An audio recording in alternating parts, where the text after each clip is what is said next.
Começa agora um programa que traz tudo sobre o livro mais lido em todos os tempos.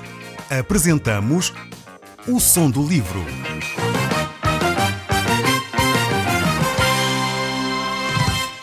Seja muito bem-vindo. Neste podcast vai encontrar o livro mais conhecido e lido em todo o mundo. Vamos levá-lo numa viagem pela história da humanidade.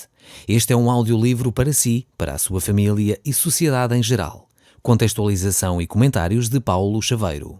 Nós hoje vamos entrar num assunto novo neste livro de Gálatas, um assunto extremamente importante. Nós já percorremos 3 grandes divisões deste livro. Vimos a sua introdução, depois vimos também uma secção pessoal onde o apóstolo Paulo fala acerca da sua vida pessoal e vimos também como essa experiência foi marcante para ele e para a igreja na Galácia. Ainda vimos uma secção sobre a justificação pela fé, que a nossa salvação é única e exclusivamente pela fé em Cristo Jesus. A salvação não depende de outros meios quaisquer, nem de tradições, nem de leis, nem de qualquer outra coisa. E depois então chegamos a este importante capítulo 5, que é a parte prática, podemos assim, da fé. Aquilo que nós entendemos da fé, que é a santificação, é o caminhar com Deus. Então, de uma forma que esta divisão aqui são divisão doutrinária, e nós vamos aprender que só por meio da fé em Cristo Jesus nós obtemos salvação, mas também só por meio da fé em Cristo Jesus nós obtemos a santificação. E isso acontece pelo meio do Espírito Santo que atua em nós. Santificação, então, é através do Espírito de Deus que habita em nós, que em cada dia nos acompanha, nos mostra a verdade, nos relembra a palavra de Deus. E é isto que Deus nos mostra. Deus nos vê como santos através de Cristo. Mas agora você está a pensar, mas Paulo, espera lá, como é que Deus me vê como santo quando eu tenho tantas imperfeições? Não sei se você já alguma vez reparou, por exemplo, estar a olhar para a rua na sua janela com uma cortina daquelas cortinas transparentes, onde dificilmente as pessoas da rua para dentro de casa veem alguma coisa, mas em que você, de dentro de casa para a rua, consegue ver com alguma qualidade. Claro, não vê tudo nítido, mas consegue ter uma boa visão do que está a acontecer do outro lado. Deus faz da mesma maneira. Deus olha para nós através da pessoa de Cristo, através do sangue de Jesus. É como se o sangue de Jesus fosse essa cortina e Deus olha para nós como santos, como justos, pois a nossa natureza foi lavada pelo sangue de Cristo. Então é verdade que nós ainda temos algumas imperfeições, mas a nossa natureza foi transformada. E é disto que Deus está a falar. Deus não está a dizer que nós somos perfeitos. Deus não está a dizer que nós não erramos. Deus está a dizer que nós somos santos. Somos separados para o servir. Somos separados para o seguir. A palavra santo significa literalmente isso. Separado. Não significa perfeito. Eu não estou a falar de ser santinho. Estou a falar de ser santo. E isto é a ação do próprio Espírito de Deus na nossa vida, que dia após dia nos vai santificando. É uma outra expressão que nós vamos trabalhar no nosso programa. Os últimos programas nós dedicamos à palavra doutrinária justificação. Hoje vamos falar da santificação. Nós precisamos de entender bem este conceito para podermos então olhar para a nossa vida e no dia a dia aplicar os princípios de Deus neste processo de santificação. É num processo de crescimento espiritual. Portanto, palavra santificação, crescimento espiritual serão palavras que iremos usar quase como sinónimos. Então é importante nós lembrarmos disso. E essa santificação não acontece debaixo da escravidão da lei, de forma alguma. A lei era como se fosse um jugo, um fardo. Agora, a santificação acontece pela ação do Espírito de Deus em nós. É, mais uma vez, como crescer.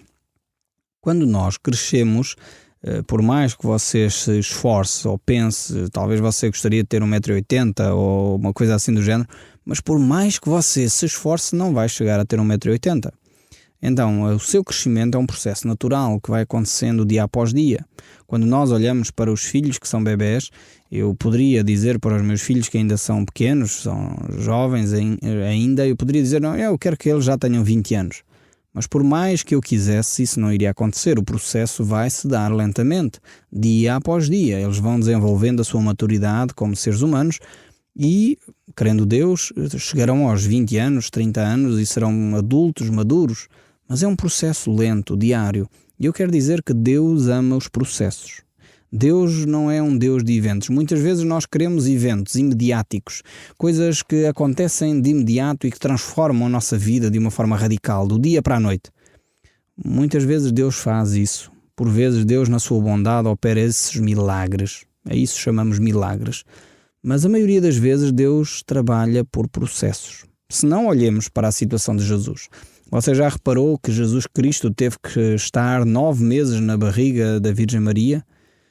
Por que razão Deus quereria que Jesus Cristo estivesse 9 meses na barriga da Virgem Maria? Então Deus não poderia ter feito Jesus já com 9 meses e Maria ao conceber já estava no 9º mês e imediatamente no dia a seguir Jesus nascia? Ou para que Jesus iria até ser bebê?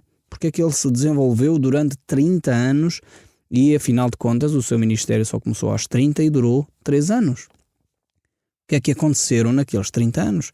Deus preparou efetivamente o seu amado filho para a missão que ele tinha. Eu quero dizer que Deus ama os processos. Nós muitas vezes queremos saltar os processos. Não queremos os processos. Não queremos que eles aconteçam. Muitas vezes olhamos talvez para a vida de alguém que hoje está bem na vida, tem uma vida económica estável, talvez tem um casamento agradável, e nós não pensamos que aquilo foi construído diariamente. Com paciência, com moderação, com equilíbrio, boa mordomia dos recursos financeiros, um cuidado de não gastar mais do que o que tem, coisas deste género. Então é isto que faz a diferença na nossa vida. Muitas vezes nós queremos os grandes acontecimentos sem perceber que temos que passar pelas pequenas coisas e valorizar as pequenas coisas. Então é necessário que nós entendamos isto para o nosso processo de santificação. Quando nós nos colocamos debaixo de uma lei ou pensamos que a lei poderá ser então errada, temos que ter também o equilíbrio de entender. Nós estamos a falar de um sistema legalista e não tanto de orientações, regras, porque nós temos que as ter para a nossa vida. Basta pensar, por exemplo, no trânsito. Se nós pensarmos nas leis de trânsito, são fundamentais para a nossa segurança. Se nós não cumprimos as leis de trânsito, corremos sérios riscos nós próprios e as nossas pessoas que cruzam connosco na estrada, sejam eles peões ou sejam condutores. Então é fundamental nós observarmos, por exemplo, as regras de trânsito. Conta-se aquela história, que provavelmente você já ouviu, de um condutor que tinha o hábito de passar sempre os sinais vermelhos. E ele chegava a um sinal vermelho, acelerava e passava o sinal vermelho. E um dia estava lá um guarda um pouco mais à frente, mandou-o encostar. E disse: então o senhor passa o sinal vermelho? Então o senhor não reparou no sinal vermelho? Ó, seu guarda, eu reparar no sinal vermelho, reparei. Não reparei era que o seu guarda estava aqui. Muitas vezes nós queremos agir assim. Não queremos a penalidade de ter desrespeitado determinadas regras. Há regras de conduta social, há regra de nos conduzirmos convenientemente nas nossas relações conjugais. Então isso temos que ter isso bem presente na nossa mente. Este exemplo das regras de trânsito é fundamental, pois quando nós atravessamos um sinal vermelho estamos a colocar a nossa vida em risco, mas também a vida de outros que passam com sinal verde, seja peões ou automóveis. Então nós temos de ter bem presente que aquilo que a lei nos dá, muitas vezes é para a nossa segurança, ela é necessária. Mas de qualquer forma nós temos que entender que ao mesmo tempo é um jugo, é uma limitação, é um peso que nós temos de ter para observar essas leis. E é por isso que o apóstolo Paulo dá aqui esta ideia da lei como um jugo, não é? Não é que seja necessário mandar a lei fora, não é nesse sentido, mas ela não serve para a nossa salvação. Ela é uma consequência de nós já sermos salvos em Cristo Jesus. Então vamos começar este capítulo 5. Vamos falar então sobre esta liberdade que nós temos em Cristo. Diz assim: para a liberdade foi que Cristo nos libertou. Permanecei, pois, firmes e não vos submeteis de novo ao jugo da escravidão. Então o apóstolo Paulo aqui quer dizer que nós não somos somente salvos pela fé, mas que a lei não é mais a regra da nossa vida. Nós vivemos também pela fé. Não só somos salvos pela fé, mas nós vivemos pela fé. A maneira de nós vivermos não é mais uma maneira legalista, não é mais uma maneira tradicionalista, simplesmente guardar as tradições ou as leis porque são tradições e leis. Não, nós vivemos debaixo da orientação de Cristo. Por isso é que nós dizemos que quando aceitamos Jesus, o aceitamos como Senhor e Salvador. Passa a ser Cristo que orienta a nossa vida. É Cristo que nós obtemos a salvação e é em Cristo que efetivamente nós obtemos a nossa santificação. Nós temos liberdade em Cristo. Nós estamos debaixo da mão de Cristo e não de um sistema legalista. Nós conhecemos muitos que estão à procura de impor regras, tradições para os filhos de Deus, que muitas vezes procuram subjugar debaixo de leis, de coisas que efetivamente escravizam e não libertam. Nós devemos efetivamente olhar para a palavra de Deus, obedecer sem dúvida à palavra de Deus, mas perceber que a ação do Espírito Santo em nós que opera. Nós não estamos a dizer para pôr de lado aquilo que é a palavra de Deus. Quando a Bíblia diz, Deus nos ensina, não matarás, não roubarás, não cometerás adultério. É óbvio que não estamos a dizer agora os cristãos vão desrespeitar estas orientações de Deus. Não é isto que a Bíblia está a dizer. Antes, pelo contrário. Jesus, quando nos ensinou acerca destas orientações, ele disse: ouviste o que foi dito aos antigos, não matarás? Eu, porém, vos digo que aquele que em seu coração odiar a seu irmão, já o matou. Então, Jesus aumenta o nível de cuidado para com a lei e com os outros. Quando Jesus diz, ouviste o que foi dito aos antigos, não adulterarás, eu porém vos digo que se alguém cometeu pensamentos em relação a uma mulher, já cometeu no seu coração adultério. Jesus vai ao fundo da questão, dizendo que o matar, o roubar, o adulterar não é só o ato praticado, o ato externo. O matar, roubar ou adulterar tem a ver com os pensamentos. Então nós, como cristãos, temos que vigiar seriamente os nossos pensamentos. E quando eles começam a florir, então evitá-los imediatamente, pedir perdão a Deus por esses pensamentos e efetivamente resistir a Satanás através da nossa fé em Cristo Jesus. É essa fé que transforma todas as circunstâncias. Um verdadeiro crente não é perfeito, é importante você perceber isto. Mas um verdadeiro crente reconhece e entristece quando peca. Nós vivemos exatamente para agradar a Cristo. Não é para agradar aos homens, não é para agradar a organizações, não é para agradar às tradições, nós vivemos para agradar a Deus. Eis porque nós temos assim alcançado a liberdade em Cristo. É para a liberdade que Cristo nos libertou, como diz a própria palavra de Deus. Permanecei então firmes e não vos submeteis de novo a um jugo de escravidão. E este é um ensino tremendo para a nossa vida. Devemos observá-lo constantemente. Os crentes da Galácia estavam então debaixo da liberdade de Cristo e esses judaizantes estavam a tentar arrastá-los de novo para uma escravidão de tradições, de cerimónias, de cumprimento de dias e regras, de alimentação e dietas que nem eles próprios conseguiam viver. Então, tenhamos atenção, porque a santificação acontece na liberdade. A santificação acontece pela fé. Um cristão não fica alegre quando peca. Um cristão não fica alegre quando comete adultério. Um cristão não fica alegre quando mente. Um cristão não fica alegre quando rouba. Um cristão entristece, devolve o que roubou, vai ressarcir a pessoa que ofendeu, vai pedir perdão a quem magoou, humilha-se e muda de atitude. Porquê? Porque ele é bom, porque ele se esforça muito? Não, mas porque ele deixa o Espírito Santo trabalhar nele. Esta é a grande novidade, é a grande questão que Deus traz à vida de cada um de nós. É necessário que nós, cristãos, percebamos isso. A nossa relação com Deus depende da ação do Espírito de Deus.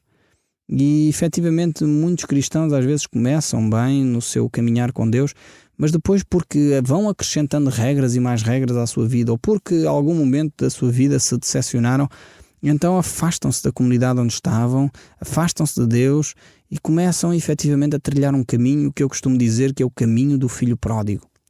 O caminho do filho pródigo é aquela história que Jesus conta de um pai que tinha 2 filhos. E o filho mais novo pede ao pai a herança e sai pelos caminhos e vai esbanjar o dinheiro com vícios e mulheres, afastando-se dos caminhos e das orientações que o pai lhe tinha dado.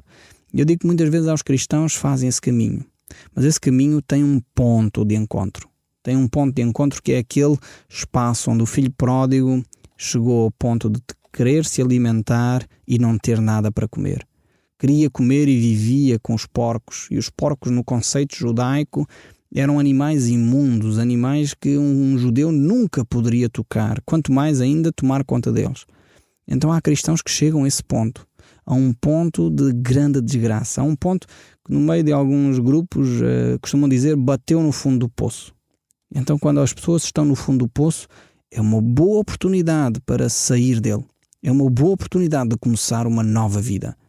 Então há uma jovem que efetivamente fez isso, desanimou com Deus, frustrou-se, fez um percurso de vida completamente fora da vontade de Deus, procurou apoio em espiritismos, em centros de mediunismo e procurava então ouvir a resposta de Deus, pois tinha perdido o pai e a mãe numa situação difícil e essa jovem, de facto, desorientada, procurou em qualquer lado.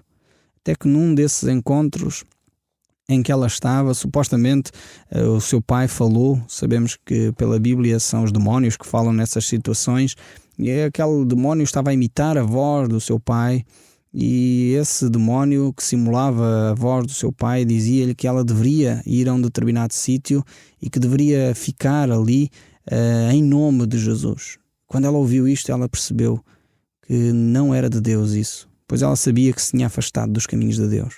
E foi esse o ponto de encontro dela, foi esse o bater no fundo do poço.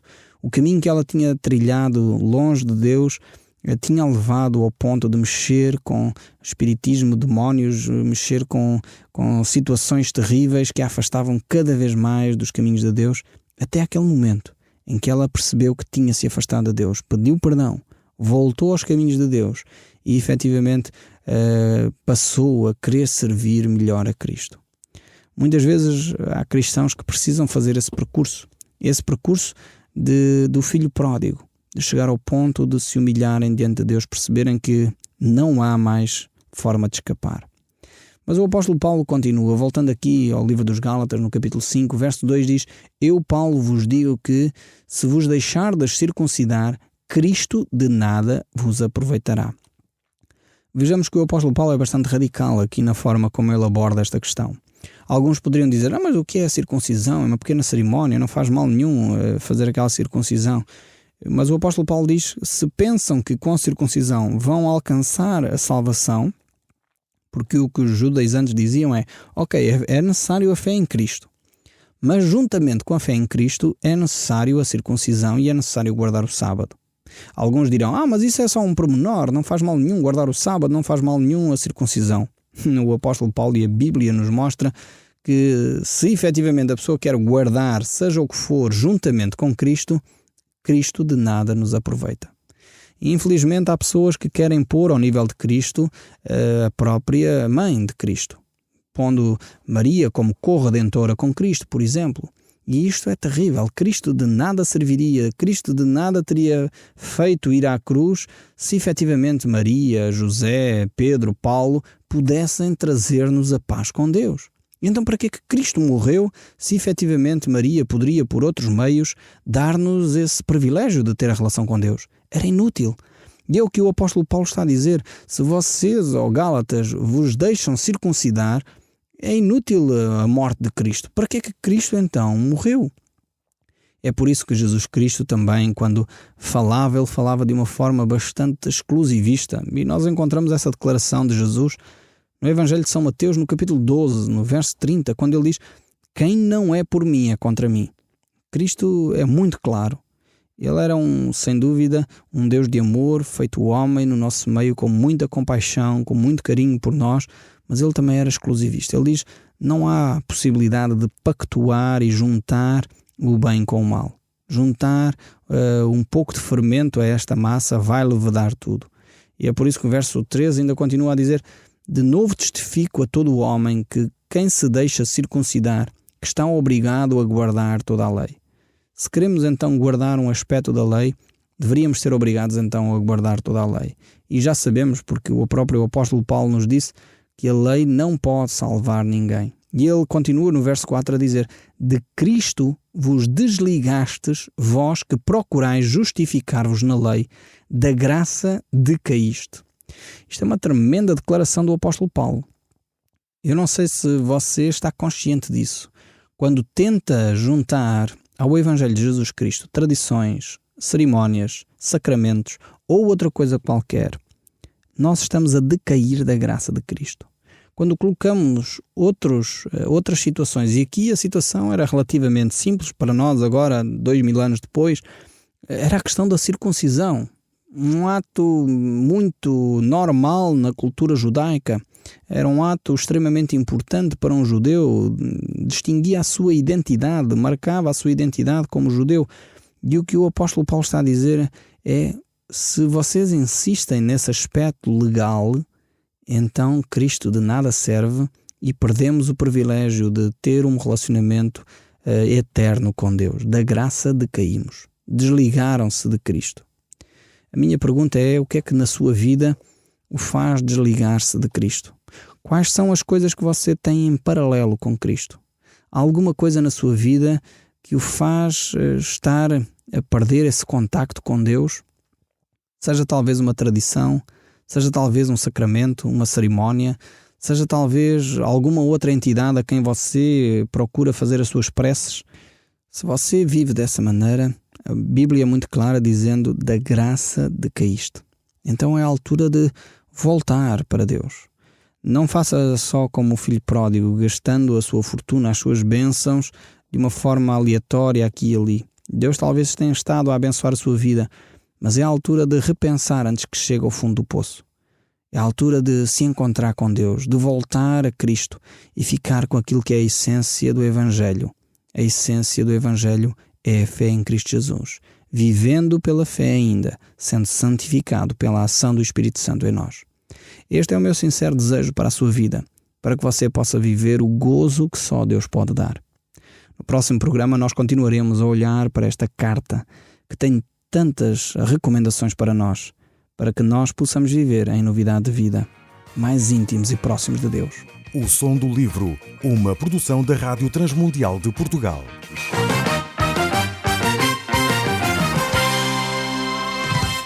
RTM. Conhece todos os nossos programas em rtmportugal.org. Uma produção da Rádio Transmundial de Portugal.